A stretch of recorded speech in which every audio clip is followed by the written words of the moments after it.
जाति आधारित गणना कराने के बाद आरक्षण का जो दायरा बढ़ाया था 75%, और उस दायरे को, बढ़ाए गए दायरे को सर्वसम्मति से एक प्रस्ताव केंद्र को जो हम भेजे थे, बिहार सरकार ने भेजा था कि संविधान के 9वीं अनुसूची में इसे अविलंब केंद्र सरकार शामिल करे।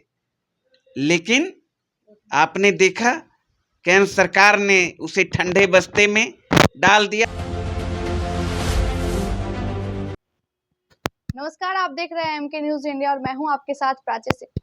जातिगत जनगणना हुई थी महागठबंधन की सरकार में और उस समय आरक्षण के दर को बढ़ा दिया गया था, यानी कि 50 से 65% कर दिया गया था। लेकिन अब जब एनडीए की सरकार बनी उसके बाद हाई कोर्ट ने खारिज कर दिया, लेकिन अब सुप्रीम कोर्ट में गुहार लगाई जा रही है। वैसे में बातचीत करने के लिए, आरक्षण के दर पर बातचीत करने के लिए सीधी बातचीत करेंगे प्रदेश प्रवक्ता राजद के अरुण कुमार से। क्या लग रहा है सर, जहां आप लोगों की सरकार में आरक्षण के दर को बढ़ाया गया था, लेकिन अब वही लोग जो जहां उनके कह रहे थे कि जातिगत जनगणना का विरोध कर रहे थे, लेकिन आज वही लोग आरक्षण की बात करने के लिए सुप्रीम कोर्ट पहुंच गए। देखिए, लगातार हमारे आदरणीय नेता तेजस्वी यादव जी इस सवाल को उठाते रहे हैं और आपको जानकारी होगा जब हाई कोर्ट ने रद्द किया था यहाँ के आरक्षण, बढ़ाई गई आरक्षण को, तो सबसे पहले हमारे नेता तेजस्वी यादव जी ने सरकार से कहा था कि आप अविलंब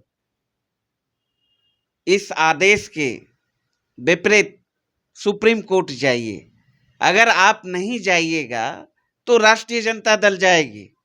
और वहीं हमारे आदरणीय नेता तेजस्वी यादव जी ने कहा था कि उसके बाद आप सरकार में हैं, केंद्र में एनडीए की सरकार है और केंद्र को जो हम लोग महागठबंधन की सरकार में जाति आधारित गणना कराने के बाद आरक्षण का जो दायरा बढ़ाया था 75%, और उस दायरे को, बढ़ाए गए दायरे को सर्वसम्मति से एक प्रस्ताव केंद्र को जो हम भेजे थे, बिहार सरकार ने भेजा था कि संविधान के 9वीं अनुसूची में इसे अविलंब केंद्र सरकार शामिल करे।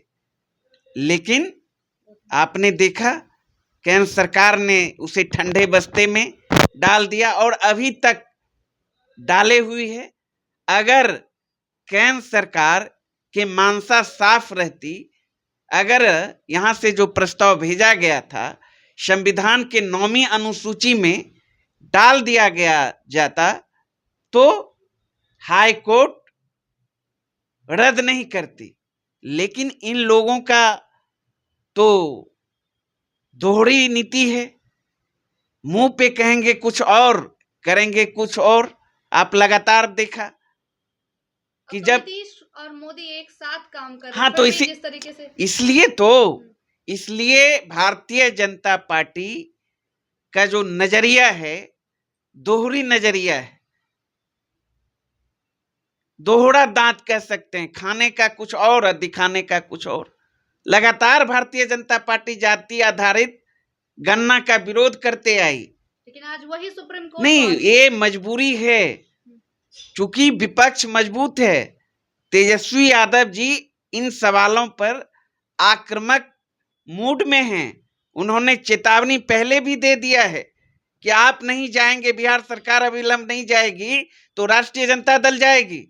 और जाति आधारित गणना भी बिहार में हुआ तो तेजस्वी यादव जी के प्रण के कारण, उनके इच्छा शक्ति के कारण, उनके संघर्ष के कारण, तो इससे काम नहीं चलने वाला है। अगर बिहार और बिहार वासियों के प्रति थोड़ा सा भी प्रेम है राज्य सरकार को, दलितों से, पिछड़ों से, वंचित समाज के वर्गों से, वो चाहते हैं कि इनको अधिकार मिले। वंचित वर्ग के लोग जो अंतिम पायदान में खड़े हैं वो मुख्य धारा से जुड़े, तो अविलंब भारत सरकार से खुल के आक्रामकता के साथ नीतीश जी बोले कि 9वीं अनुसूची में अविलंब शामिल करिए, तब ना चलिए, बहुत बहुत शुक्रिया बातचीत करने के लिए सर। तो ऐसे ही तमाम अपडेट्स के लिए देखते रहे MK न्यूज़ इंडिया। धन्यवाद।